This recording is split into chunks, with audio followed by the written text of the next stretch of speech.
जब बुद्ध ने नन्ही गिलहरी के प्रयास से शिक्षा ग्रहण की, महात्मा बुद्ध आत्मज्ञान पाने के लिए कठोर तपस्या कर रहे थे, लेकिन उन्हें सफलता नहीं मिल रही थी। उनके मन में तरह तरह के प्रश्न आ रहे थे, जो उन्हें परेशान कर रहे थे।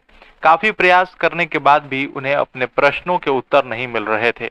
इस क्रम में उन्होंने अपनी तपस्या को और भी कठोर कर लिया। वे वन वन नगर नगर घूमने लगे, अनेक स्थानों की यात्राएं की, लेकिन उन्हें अपनी शंकाओं के समाधान नहीं मिले। जब बुद्ध के मन में कुछ कुछ निराशा आने लगी थी, वे सोचने लगे कि उन्होंने राजपाट, मोह माया, सब कुछ तो त्याग दिया है, फिर भी उन्हें आत्मज्ञान क्यों नहीं हो पा रहा है? क्या कभी उनका जीवन सफल हो पाएगा? क्योंकि बुद्ध के प्रयासों में कोई कमी नहीं थी, इसलिए ऐसे अनेक ख्याल उनके मन में आने लगे थे। वे इसी विषय पर निरंतर मंथन कर रहे थे।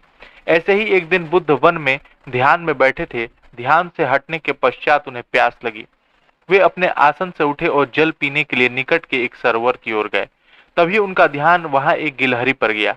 एक गिलहरी के मुंह में फल जैसी कोई खाने की वस्तु थी। वह सरोवर के किनारे बैठी हुई उसे खा रही थी। अचानक वो फल उसके मुंह से छूटकर सरोवर में गिर गया।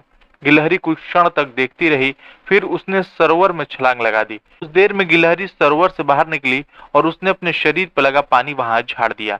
फिर वह दोबारा सरोवर में कूदी और बाहर निकलकर शरीर पर लगे पानी को वहां झाड़ दिया। ऐसा उसने कई बार किया। उसका यह क्रम काफी देर तक चलता रहा।